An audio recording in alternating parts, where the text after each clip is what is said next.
Auch die Flüchtlinge aus Syrien führen vor Augen, wie lebensnotwendig, und das ist durchaus im Wortsinn zu verstehen, eine Flüchtlingspolitik ist, die auf Solidarität und Mitmenschlichkeit basiert. Doch die Politik, ob in ganz Europa oder nur in Deutschland, sie agiert schulterzuckend und hilflos.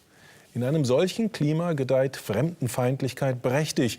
Und wenn sie dann noch von Rechtsradikalen befeuert wird, dann ist Gefahr im Verzug. Wenn Sie glauben, dass ich übertreibe, dann schauen Sie sich mal den Film von Anton Mägerle, Ulrich Neumann und Adrian Peter an. Nein zum Heim! Nein zum Heim! Bestensee in Brandenburg vor 3 Tagen. 200 angeblich besorgte Bürger versammeln sich. Sie demonstrieren gegen eine geplante Asylunterkunft. Immer wieder wird betont, sie seien keine Rechtsextremisten. Aber wer demonstriert hier tatsächlich gegen Flüchtlinge? Die wollen sich in der sozialen Hängematte der Bundesrepublik Deutschland bequem machen. Am Mikrofon der NPD-Landesvorsitzende von Berlin. Am Steuer des Lautsprecherwagens ein NPD-Kommunalpolitiker. Und sie ist die Chefin des hiesigen NPD-Kreisverbandes. Auch diese junge Frau ist eine NPD-Funktionärin. Die Etablierten haben nichts Besseres zu tun, als sich um die Zukunft irgendwelcher Sozialschmarotzer und Wirtschaftsflüchtlinge zu kümmern, als um unsere deutsche Jugend, um unsere deutschen Kinder.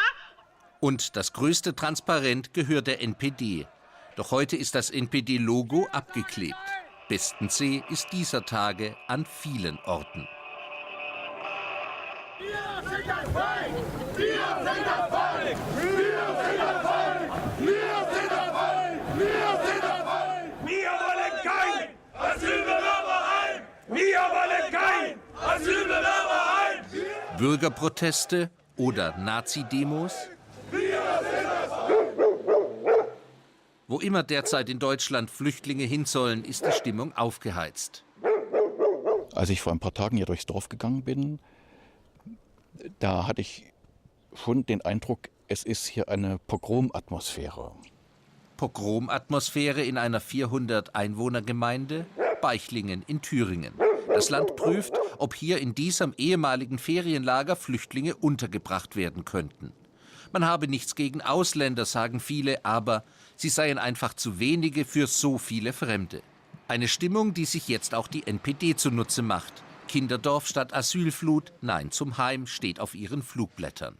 Wenn so eine Stimmung im Dorf geschieht oder in so eine Stimmung in einem Dorf gemacht wird, ja, dann denke ich, ist es nur ein ganz kleiner Schritt, wie das in Rostock geschehen ist, dass dann plötzlich ein Asylbewerberheim angezündet wird. Welche Rolle spielt dabei die NPD? Patrick Wieschke, NPD-Landesvorsitzender in Thüringen, ruft zu Protesten vor Flüchtlingsheimen auf. Wir wollen natürlich, und das fördert auch die NPD, dass die Leute hier auch ihren Protest direkt vor den Asylbewerberheimen kundtun. Zu welchem Zweck den Leuten, die hierher kommen und eben zum großen Teil Asylbetrüger sind aus unserer Sicht, zu sagen, ihr gehört hier nicht her, ihr sollt nach Hause gehen. Patrick Wieschke seit jeher ein politischer Brandstifter, verurteilt unter anderem wegen Beihilfe zu einem Sprengstoffanschlag auf einen Dönerimbiss, saß dafür im Gefängnis. Ein Fehlurteil, behauptet er bis heute. Das Asylthema für ihn ein Glücksfall. Na, wir sind natürlich politische Nutznießer dieser Entwicklung. Wieschke wirbt auch für die Proteste im thüringischen Greiz. Der Anführer, er war jahrelang im Umfeld der gewaltbereiten Neonazi-Szene aktiv. Wir stehen hier nicht alleine und ich schlafe hier auch nicht alleine. Hinter mir, wir haben gezählt, stehen 120 Leute aus Greiz, die sich wehren. Und ich sage euch, es werden nächsten Freitag noch mehr und wir werden immer mehr. Und ich sage Neonazis als Anführer, martialische Aufmärsche und die NPD als Nutznießer, Unterstützer und Initiator.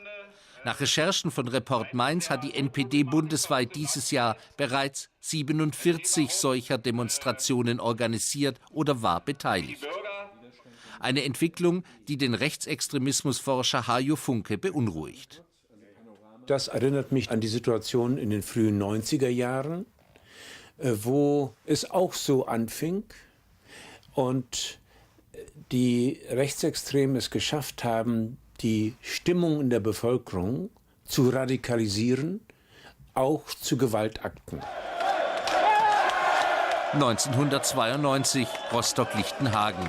Ein Pogrom gegen ein Asylbewerberheim. Nur durch Zufall kommt von den Flüchtlingen niemand zu Tode. Damals wurde wochenlang mit diesem Flugblatt in Hunderttausender Auflage Stimmung gemacht. Widerstand gegen die Ausländerflut hieß es da und Rostock bleibt deutsch. Verantwortlich dafür damals Michael Andrzejewski. Er hält das Flugblatt bis heute für richtig, ist jetzt NPD-Landtagsabgeordneter. Wieder ruft er jetzt zu Demonstrationen vor Asylbewerberheimen auf. Wenn die NPD demonstriert, wirkt das schon bedrohlich. Tja, das ist derer, die das betrachten, liegt im Auge des Betrachters. Wir jedenfalls nehmen nur unsere Rechte in Anspruch.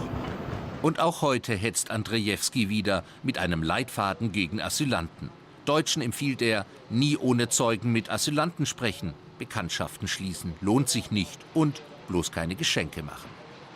Wenn ich Ihr Leitfaden so lese, finde ich den ziemlich menschenverachtend. Finde ich nicht. Wir wollen den Menschen helfen, unseren deutschen Landsleuten. Eben nur den deutschen Landsleuten. Ja, jedes Volk muss sehen, wo es bleibt. Dieselben Drahtzieher wie vor 20 Jahren. Deutschland den Deutschen! Dieselben Parolen, dieselben Folgen. Alleine 2013 gab es nach Recherchen von Report Mainz 21 Übergriffe auf Flüchtlingsunterkünfte und Asylsuchende. 3-mal so viel wie im ganzen vergangenen Jahr. Dieser Anstieg zeigt, dass die Bundesrepublik in eine Schieflage gerät. Diese Gefahr sollte man jetzt angehen. Präventiv. Noch ist Zeit.